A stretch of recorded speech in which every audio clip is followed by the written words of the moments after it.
안녕하세요. 사르르입니다. 오늘은 제 공식적인 첫 집에 대해서 이야기를 해보려고요. 패션스쿨 시절 거미와 돈벌레의 바퀴벌레 사냥이 벌어지던 반지하 단칸방, 그 침침하고 눅눅했던 곳이 제 첫 집이긴 한데 당시 본가가 따로 있었거든요. 제 첫 직장이었던 옷가게에서 잘리기 며칠 전 극적으로 계약이 성사됐던 거예요. 리모델링이 전혀 안 된 집에 당첨된 겁니다. 심지어 100년도 넘은 아주 낡은 집이었어요. 저라고 그 집이 좋아서 사인했겠습니까? 반지하가 아닌데 너무 저렴했던 거예요. 싼 게 비지떡이라고. 집 구조가 엄청 특이했는데 샤워실하고 변기가 분리되어 있는 거야. 샤워 부스의 경우 주방 한쪽을 칸막이로 막아서 대충 만들어 놨지 뭐예요.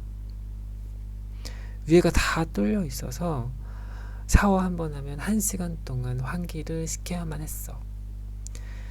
신기한 건 변기는 방을 따로 내서 문까지 달아놨다는 점. 발코니도 없어서 집안에서 얼마나 흡연을 했는지 악취에 벽지도 다 누렇게 떴더라고요.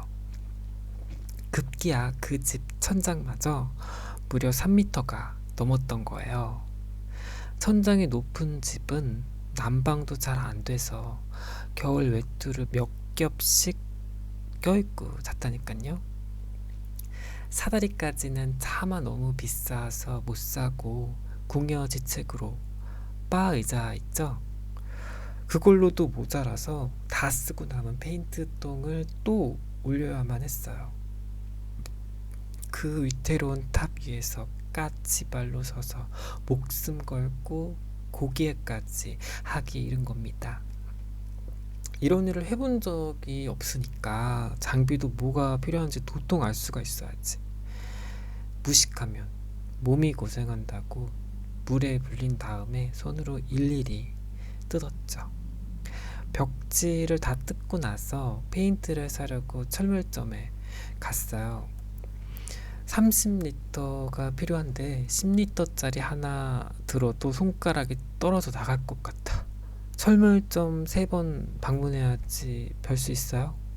대중교통으로 30분 거리인데 차가 있는 것도 아니고. 페인트도 싼 걸 샀더니 밀도가 형편없어서 4번 더 칠했나? 하루 10시간씩 일주일 내내 페인트 칠에만 매달렸어요. 셀프 인테리어라도 뒤집어지게 해서 생기를 불어넣어야 하는데 돈이 똑 떨어진 거야. 그러다 에이즈 센터에서 일하시는 지인과 약속이 잡힌 거예요.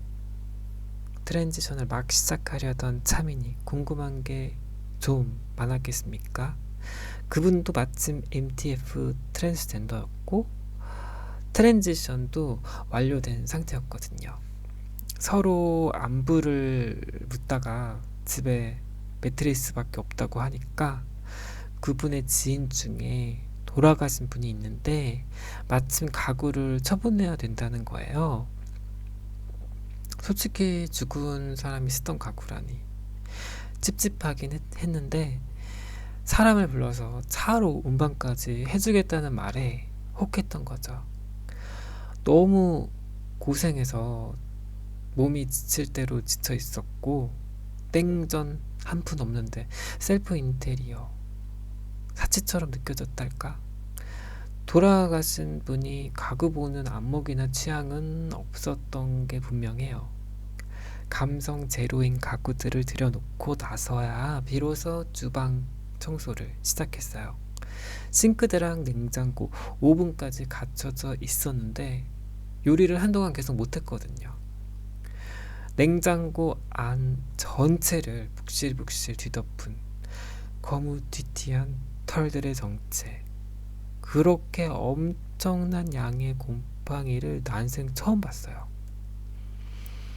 전 세입자가 냉장고 청소만 대충 하고 물기도 제대로 안 닦았더라고요.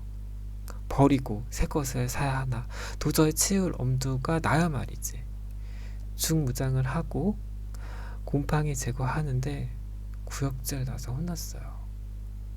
집만 오래된 게 아니라서 교체하는 것들은 또 어찌나 많은지 전구 교체하는 것부터 기타 등등 정말 많이 배우긴 했어요.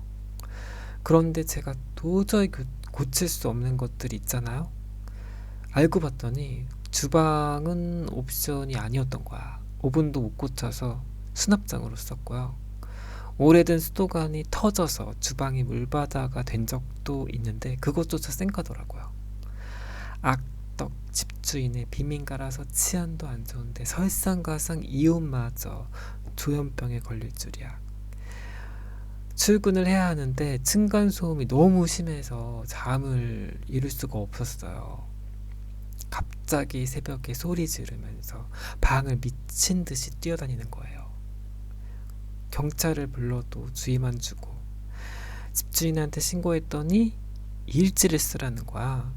안 그래도 바쁘고 피곤해 죽겠는데 몇 날 며칠 몇 시 일지를 써서 제출했어요. 달라지는 건 없습니다. 삶의 질이 말도 못할 지경이었어요. 그때 뼈저리게 느낀 게 가난하면 날 아껴줄 수도 대접해줄 수도 없구나. 가난에 대한 맹목적인 공포에 골마터진 줄도 모른 채 계속 등을 떠밀었었나 봐요. 나를 행복하게 해주기 위해 버린 일들이었는데 비수가 되어 돌아올 줄 몰랐어요.